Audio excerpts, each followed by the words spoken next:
Hello students, আজকে আমি তোমাদের সঙ্গে শেয়ার করব পিএইচপিতে অপারেটর কাকে বলা হয়। অপারেটর হচ্ছে যে কোনো অপারেশনকে পারফর্ম করার জন্য আমরা যে ভ্যালু বা ভ্যারিয়েবলকে নিয়ে থাকি তাকেই কিন্তু অপারেটর বলছি। পিএইচপিতে এই অপারেটরকে কয়েকটা গ্রুপে ডিভাইড করা হয়েছে, যেরকম arithmetic operator, assignment operator, comparison operator, increment অথবা decrement operator, logical operator, string operator এবং অ্যারে অপারেটর। চলো এবার আমরা একটু কোডের মধ্যে ঢুকে এই প্রত্যেকটা অপারেটর সম্পর্কে ডিটেলিংয়ে আলোচনা করা যাক। একদম প্রথমেই তোমাদের সঙ্গে আলোচনা করব অ্যারিথমেটিক অপারেটর নিয়ে।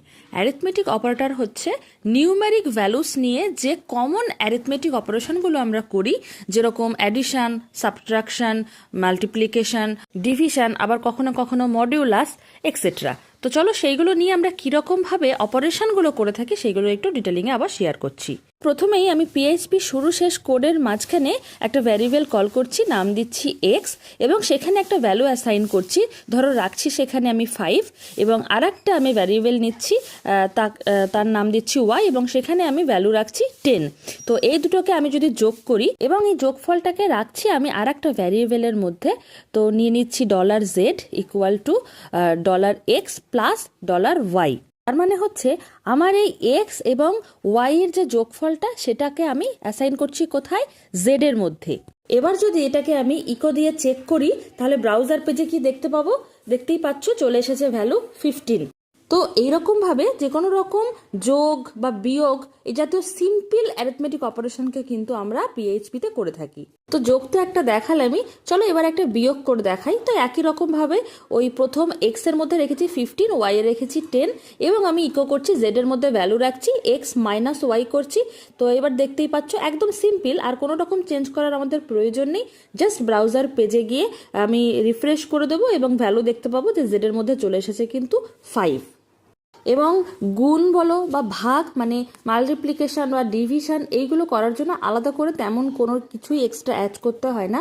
সিম্পল যেরকমভাবে যোগ বা বিয়োগ দেখালাম একই রকম পদ্ধতিতে দেখো আমি যেখানে ইকো করেছি জাস্ট সেই ফর্মুলাটার মধ্যে আমি সাইনটাকে চেঞ্জ করেছি কিন্তু তাহলেই হয়ে যাচ্ছে। কিন্তু আমি যদি মাল্টিপ্লিকেশন করছি বা ডিভাইড করছি যেটাই করছি দেখতেই পাচ্ছ এই যে ভ্যালু কিন্তু আমাকে দেখিয়ে দিচ্ছে। এতক্ষণ তো দেখছিলাম যোগ বিয়োগ গুণ ভাগ সিম্পল যে অপারেশনগুলো, তাছাড়াও আর একটা আছে মডিউলাস অপারেটর, যেটাকে আমরা ভাগ করার পরে যে ভাগশেষ আছে সেই রিমাইন্ডারটাকে দেখার জন্য কিন্তু আমরা এই মডিউলাসের ব্যবহার করে থাকি। তো দেখো আমি যদি 15কে 5 দ্বারা ভাগ করি তাহলে চলো দেখতে পারবো যে আমার আউটপুট সেকশনে ভাগশেষ কি দেখাচ্ছে, দেখতেই পাচ্ছ ভাগশেষ দেখাচ্ছে 0। এতক্ষণ পর্যন্ত তো আমি তোমাদের সাথে শেয়ার করছিলাম অ্যারিথমেটিক অপারেটর নিয়ে, এবার তোমাদের সাথে শেয়ার করব অ্যাসাইনমেন্ট অপারেটর কি।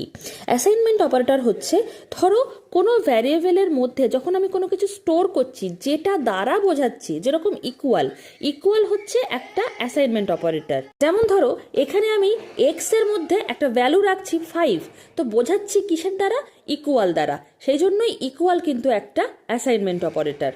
এছাড়াও আরও বেশ কয়েক ধরনের অ্যাসাইনমেন্ট অপারেটরকে আমরা ব্যবহার করি, যেরকম ধরো আছে প্লাস ইকুয়াল, এটাকে কিন্তু ইনক্রিমেন্টাল ইকুয়াল সাইন বলা হয়। যেরকম ধরো এই যে আমি আগে একটা ভ্যালু অ্যাসাইন করেছি 5, তো আমি ধরো আবার নিতে চাইছি যে $x ইনক্রিমেন্টাল ইকুয়াল অথবা প্লাস ইকুয়াল দিয়ে 2 দিলাম, দিয়ে সেমিকোলন দিলাম। চলো এবার ইকো করে চেক করব কত ছিল আমার আগের ভ্যালু 5 কিন্তু হয়ে গেছে কত 7। তো আউটপুট সেকশানে আমার ভ্যালু ছিল 5, সেখান থেকে 7 কেন হলো, কারণ আমার $x এর মধ্যে ভ্যালু ছিল 5 আর আমি ইনক্রিমেন্ট ইকুয়াল করেছিলাম কত, দিয়েছিলাম 2, তো 5 প্লাস 2 হয় 7, সেই কারণেই কিন্তু আমার আউটপুট সেকশানে শো করেছে 7। এটার অ্যাকচুয়াল মানে হচ্ছে $x এর সাথে 2 প্লাস করা, যেটাকে আমরা অ্যাসাইনমেন্ট অপারেটর প্লাস ইকুয়াল দিয়ে অ্যাসাইন করতে পারি। আর এক ধরনের অ্যাসাইনমেন্ট অপারেটর আছে যেটার নাম ডিক্রিমেন্টাল অ্যাসাইনমেন্ট অপারেটর, যেটাকে আমরা লিখে থাকি মাইনাস ইকুয়াল সাইন দিয়ে। $x এর মধ্যে তো ভ্যালু ছিল 5, এবার আমি কি করতে চাইছি, মাইনাস ইকুয়াল 2 করতে চাইছি, মানে 5 এর থেকে 2কে বিয়োগ করতে চাইছি। তো চলো ইকো করে চেক করে আসি। দেখো 5 এর থেকে 2কে যদি বিয়োগ করা হয় ভ্যালু কিন্তু আসে কত 3, তো সেটাই কিন্তু আমার আউটপুট সেকশনে শো করছে। এই সেম প্রসেসে কিন্তু আমরা গুণ এবং ভাগের ক্ষেত্রেও আমাদের ভ্যালুকে চেঞ্জ করতে পারি। তো সেক্ষেত্রে আমরা মাল্টিপ্লিকেশন ইকুয়াল অথবা ডিভিশন ইকুয়াল সাইন দিয়েও কিন্তু অ্যাসাইন করতে পারি আমাদের কোনো ভ্যালুকে। গুণটা তো করে দেখিয়ে দিয়েছি, ভাগটাকেও আমরা একইভাবে করতে পারি, যেটা আমি আগেই বলেছি। তো চলো একবার ভাগটা করে দেখাই।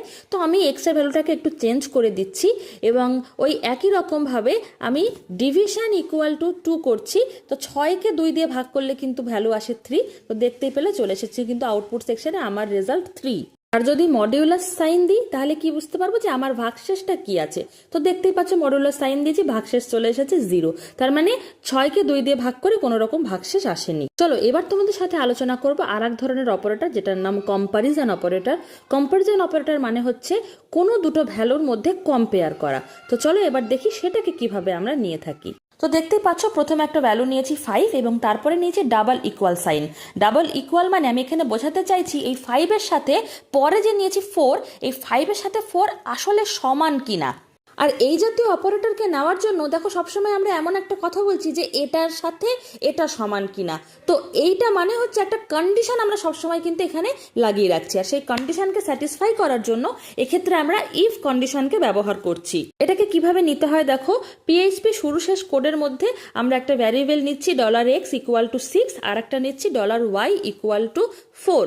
এবার আমি ইফ কন্ডিশনের মধ্যে এই প্যারান্থেসিস শুরু শেষের মধ্যে চেক করব যে $x double equal to $y কিনা, মানে এক্স এর সাথে ওয়াই সমান আছে কিনা। তো ইকো করে আমি ট্রু চেক করব, যদি দেখি সমান তাহলে হবে ট্রু। তো কি দেখলাম যে সমান নেই, তার মানে ফাঁকা চলে এসেছে।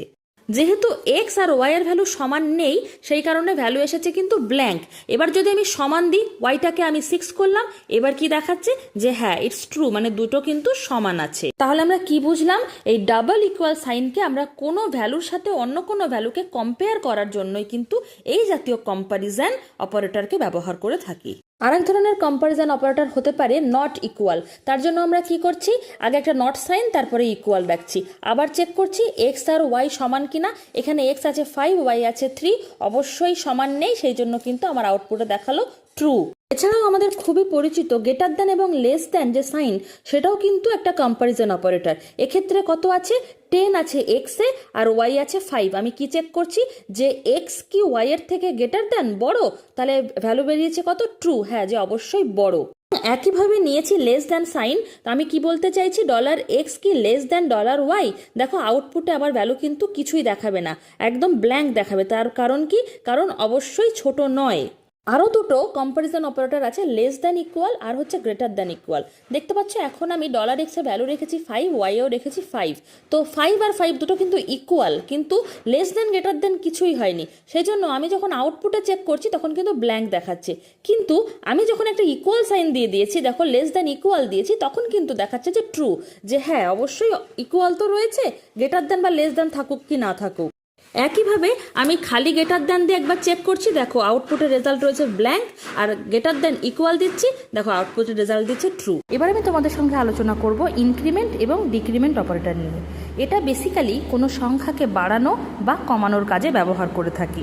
যেমন ধরো আমি একটা ভ্যালু নিয়েছি x ইকুয়াল টু 5 এবং আমি নিচে এসে x প্লাস প্লাস দিয়ে দিলাম এবং সেটাকে আমি ইকো করলাম। তো চলো একবার ইকো করে দেখি ভ্যালুটা কত শো করছে। দেখো এখানে কি রিফ্রেশ করলেই কিন্তু দেখাচ্ছে 5, কারণ কি আমি জাস্ট এখানে x প্লাস প্লাস করেছি। কিন্তু এরপরে যদি আমি আবারও দিই x এর ভ্যালুকে প্রিন্ট করার জন্য ইকো করে $x দিয়ে এবার আমি রিফ্রেশ করলে কিন্তু দেখাচ্ছে 6। তার মানে আমি কি বলেছিলাম, প্রথমে আমার x এর ভ্যালু ছিল 5, তারপর আমি বলেছি এখানে ইনক্রিমেন্ট হবে, তারপর আমি xকে এগেইন ইকো করে চেক করতে চেয়েছি। পদ্ধতিতে ডিক্রিমেন্টও কিন্তু আমি এভাবেই লিখব, শুধুমাত্র মাইনাস মাইনাস দিয়ে দেবো এবং দেখো ভ্যালু আমি যখন চেক করছি আমার ব্রাউজার পেজে দেখালো কত 4। আর এই প্লাস প্লাস বা মাইনাস মাইনাস মানে কি, আমার যে অরিজিনাল ভ্যালু ছিল তার থেকে একটা ইনক্রিমেন্ট হবে বা একটা ডিক্রিমেন্ট হবে। আরও এক ধরনের অপারেটর ব্যবহার করি যেখানে আমরা প্রথমে ইনক্রিমেন্ট বা প্রথমেই ডিক্রিমেন্ট করে নিচ্ছি। এটার ক্ষেত্রে কি করেছিলাম, আমি পরে একবার ইকো করছি $x দিয়ে, কিন্তু এটা যেটা করছি এখন যে আমি $x ইকো করার আগেই কিন্তু প্লাস প্লাস করে দিচ্ছি। দেখো প্রথমে আমার x এর ভ্যালু ছিল 5, প্লাস প্লাস $x যখন ইকো করলাম তখন দেখিয়ে দিল কিন্তু আমার ভ্যালু হয়ে গেছে 6। একইভাবে আমি যদি মাইনাস মাইনাস প্রথমেই দিয়ে দিই তাহলে কিন্তু প্রথমেই আমাকে দেখিয়ে দেবে যে ভ্যালু হয়ে যাচ্ছে 4।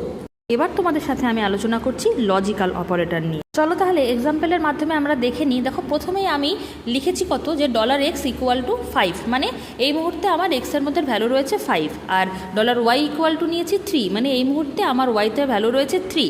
এটাও আমি সেই ইফ কন্ডিশন দিয়েই চেক করছি যে যদি x 5 এবং y যদি 3 হয় তাহলে আমার যে ভ্যালুটা হবে সেটা ট্রু হবে, মানে আউটপুটটা যেটা হবে সেটা ট্রু হবে। তো এখন তো আমার অবশ্যই x = 5 এটাই রয়েছে, কিন্তু লজিক্যাল অপারেটরটা কোথায় ব্যবহার হচ্ছে? দেখো আমি লিখেছি কি $x = মানে আমি আগেই বলেছি =5 অ্যান্ড, দেখো এই যে লিখছি অ্যান্ড, এই অ্যান্ডটা হচ্ছে একটা লজিক্যাল অপারেটর।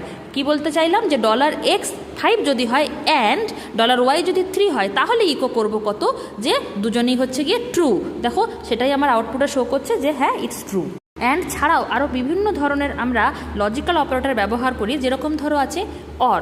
তো অর করে দেখলাম, চেক করছি, দেখছি হ্যাঁ এখানেও ট্রু করছে, কি যে x এর মান 5 অথবা y এর মান 2 যদি হয় তাহলে ইকো করব ট্রু, সেটাই হয়েছে। তো এক্ষেত্রে অর মানে হচ্ছে অথবা, অ্যান্ড মানে হচ্ছে এবং। অ্যান্ড এবং অরকে আমরা আরও দুভাবে লিখতে পারি, $& সাইন দিয়েও আমরা কিন্তু অ্যান্ডকে লিখে থাকি। দেখো এক্ষেত্রে আমাদের এক্স এর ভ্যালু 5, ওয়াই এর ভ্যালু 3 আছে কি না, যদি থাকে তাহলে ট্রু শো করবে, তো সেটাই কিন্তু আউটপুট সেকশানে শো করেছে। আর অরকে ব্যবহার করার জন্য এই যে দুটো দাগের মতো, এই দুটো দাগকে আমরা ব্যবহার করি। তো এক্ষেত্রেও দেখো আমার আউটপুট সেকশানে কিন্তু ট্রুই দেখাবে ভ্যালু।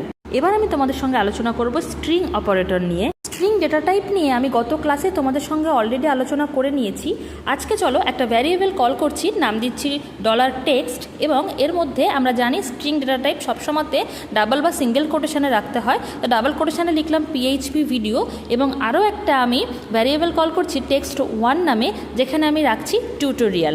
এবং এই দুটোকে যদি আমি একত্রিত করতে চাই, যোগ করে একসাথে রাখতে চাই, তাহলে আমি আরও একটা ভ্যারিয়েবল কল করছি, নাম দিচ্ছি $text2, এবং এর মধ্যে আমি কিভাবে রাখবো, সিম্পল লিখবো $text, তারপর দেবো একটা পয়েন্ট, এবং তারপরে লিখবো $text1, আর তারপরে সেটাকে যদি আমি প্রথমেই ইকো করে দিই, মানে $text2 এর ফার্স্টে যদি আমি ইকো করে দিই এবং আমার ব্রাউজার পেজে গিয়ে আমি চেক করি কি দেখতে পাচ্ছি, দেখো পুরো লেখাটা আমি একসাথে দেখতে পাচ্ছি যে PHP ভিডিও টিউটোরিয়াল। অর্থাৎ টেক্সটকে জোড়া দেওয়ার জন্য আমরা এই ডট সাইনকে ব্যবহার করি। আর যদি আমি আউটপুট স্ট্রিংয়ের মাঝখানে কোনো রকম স্পেস আনতে চাই, তাহলে এ দেখো আমি $text এবং text1 এর মাঝখানে জাস্ট একটা সিঙ্গেল কোটেশন দিলাম এবং স্পেস দিলাম, আর এই দেখো আমার এদিকেও আউটপুটের সেকশনটাতে লেখার মাঝখানে চলে এসেছে কিন্তু গ্যাপ। এবার তোমাদের সাথে শেয়ার করব কন্ডিশনাল অ্যাসাইনমেন্ট অপারেটর। আমাদের প্রোগ্রামের কাজের রেসপেক্টে এখানে মূলত আমরা টার্নারি অপারেটরকে ব্যবহার করি। সেটা বেসিক্যালি কি, দেখো প্রথমে আমি একটা $সাইন দিয়ে একটা ভ্যারিয়েবল কল করেছি, যেখানে ভ্যালু রেখেছি 2, তারপর লিখছি $স্ট্যাটাস, মানে এগেন আর একটা ভ্যারিয়েবলের মধ্যে আমি রাখতে চাইছি এই দুইটা কি আদৌ ওকে নাকি নট ওকে। তো $সাইন দিয়ে =2 দিয়ে জিজ্ঞাসা চিহ্ন দিয়েছি, তারপরে ওকেটাকে ডাবল কোটে রেখে সেমিকোলন দিয়েছি, এগেন নট ওকেটাকে ডাবল কোটেশনে দিয়ে পুরো লেখাটাকে আমি প্যারেন্থেসিসের মধ্যে রাখছি, এবং ফাইনালি সেটাকে আমরা ইকো দিয়ে চেকও করছি। তো চলো এবার আমরা আউটপুট সেকশানে গিয়ে একবার দেখে আসবো কি দেখাচ্ছে। দেখো এখানে কিন্তু একটা সিনট্যাক্স এরর এসেছে। এররটা হচ্ছে আমি সিঙ্গেল ইকুয়াল দিয়েছিলাম, মানে অ্যাসাইন করে ফেলেছিলাম, কিন্তু সিঙ্গেল ইকুয়াল নয়, আমি ডাবল ইকুয়াল দিয়ে জানতে চাইছি যে এক্স এর মধ্যে কি 2 আছে, এক্স মানে কি 2, সেটা কি ওকে নাকি নট ওকে। চলো এবার চেক করি, দেখো বলছে যে হ্যাঁ ইয়েস ইটস ওকে। এবার যদি আমি প্যারেন্থেসিসের মধ্যের ভ্যালুটাকে একটু চেঞ্জ করে দিই এবং গিয়ে আমার ব্রাউজার পেজে চেক করি, দেখো দেখাচ্ছে যে নট ওকে। তার মানে কি আমার এক্স = যে 2 নেওয়া ছিল সেটা কিন্তু আমার এই টার্নারি অপারেটরের মধ্যে কি দেখাচ্ছে যে এখানে কিন্তু আমি 2 নেইনি, এখানে আমি নিয়েছি 3, তার মানে এটা কিন্তু নট ওকে। তাহলে এটাই ছিল মূলত আমাদের আজকের PHPর অপারেটর সম্পর্কে সমস্ত ডিটেলস ভিডিও। আশা করছি তোমাদের এই ভিডিওটা ভালো লেগেছে। যদি ভালো লাগে তাহলে লাইক, কমেন্ট, শেয়ার এবং আমার চ্যানেলকে সাবস্ক্রাইব করতে একদম ভুলবে না, এবং সাবস্ক্রাইবের সাথে সাথে বেল নোটিফিকেশনটাকেও তোমরা প্রেস করো, যাতে আমি পরবর্তী নতুন কোনো ভিডিও দিলে সবার আগে তোমাদের কাছে পৌঁছে যায়। Thank you.